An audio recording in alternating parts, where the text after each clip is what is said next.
haketi barazani pa wenye midhaha, bali sheria ya Bwana ndiyo impendezayo, na sheria yake huitafakari mchana na usiku.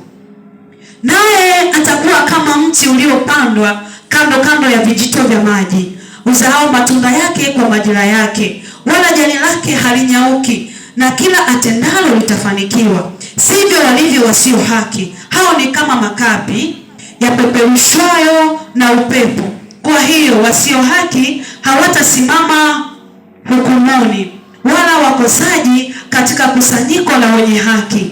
Kwa kuwa Bwana anaijua njia ya wenye haki, bali njia ya wasio haki itapotea.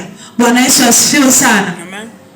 Yaani hapa tu, yaani kila nikilala nasukuma nipasome, kila nikiamka nasukuma nipasome, lakini nilikuwa sipaelewi pana maana gani. Bwana Yesu asifiwe sana. Amen. Yaani tangia nianze huu mwaka nimesoma hapa tu mpaka leo, mpaka huu mwezi wa ngapi, wa 5. Hapo tu naambiwa nipatafakari. Kila ninapoamka nipatafakari. Bwana Yesu asifiwe sana.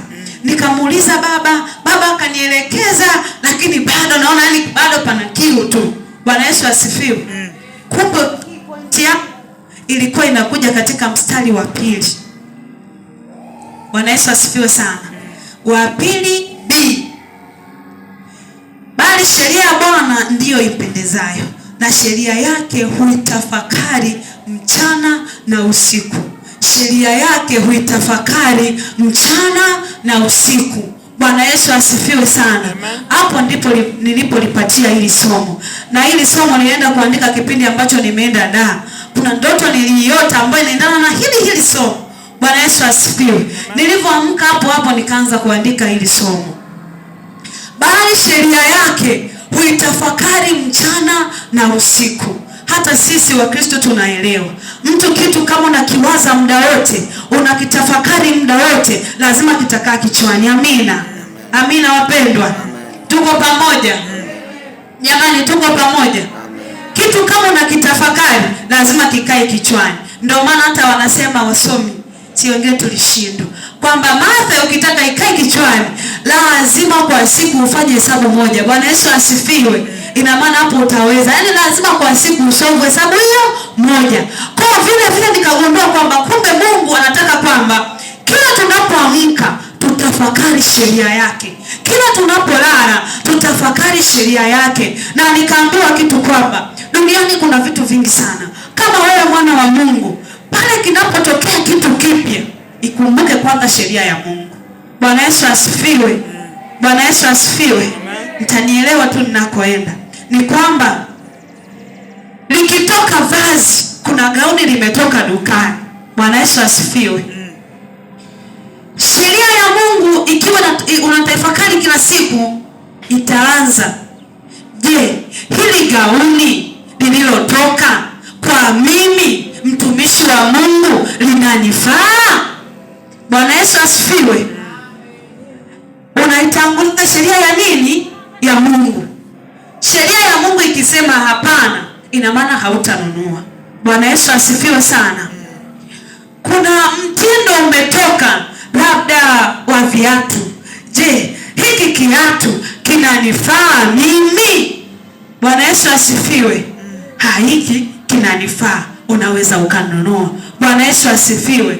Ndivyo mimi nilivyoelekeza hapa kwenye sheria ya Mungu, huitafakari mchana na usiku. Ina maana kama watoto wa Mungu, tukiwa tunatafakari sheria ya Mungu, tukiwa tunatafakari neno la Mungu, popote tunapolala, tunapoamka, hata kutenda dhambi itakuwa ni ngumu. Bwana Yesu asifiwe. Kwa sababu katika lile ambalo tunalitenda, tutakuwa tunamtanguliza Mungu kwanza, kwa sababu sheria yake ipo katika fahamu zetu. Sheria yake tunaishi muda wote. Itakuwa ni ngumu kufanya kosa kwa sababu sheria ya Mungu ipo. Mtu akikutukana, wewe utajiuliza sheria ya Mungu inasemaje katika hili jambo? Sheria ya Mungu inasema nikae kimya. Ina maana besa utakaa kimya. Bwana Yesu asifiwe. Hata kama mtu amekutukana tu si kubwa. Bwana Yesu asifiwe sana. Bwana Yesu asifiwe sana. Mtu kakusema kanisani, sheria ya Mungu inasema nini? Inasema niache kusali au inasema nikaze buti? Nashangaa mama, sheria ya Mungu inasema nini? Songa mbele. Ina maana utasonga mbele kwa sababu sheria ya Mungu unaitafakari mchana usiku. Ina maana hizo ndizo faida za kutunza na kuhifadhi sheria ya Mungu ndani yetu. Bwana Yesu asifiwe sana. Tujifunze kama kanisa, tujifunze kama vijana kutunza sheria ya Mungu ndani yetu, maana ina faida. Ina faida kubwa, kwa sababu tutakuwa tunamtanguliza Mungu katika kila jambo. Kijana amekuja, wewe mdada ni mrembo, nimekupenda. Sheria ya Mungu inasema nini? Sheria ya Mungu inaniambia mimi ambaye ni Mkristo, kijana akiona maono aende kwa kuhani, asinifuate mimi. Bwana Yesu asifiwe.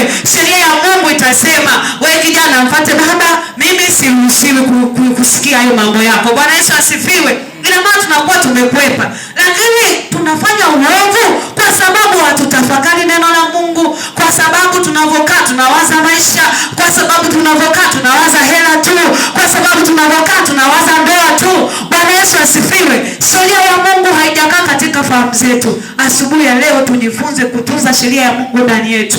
Bwana Yesu asifiwe sana. Lakini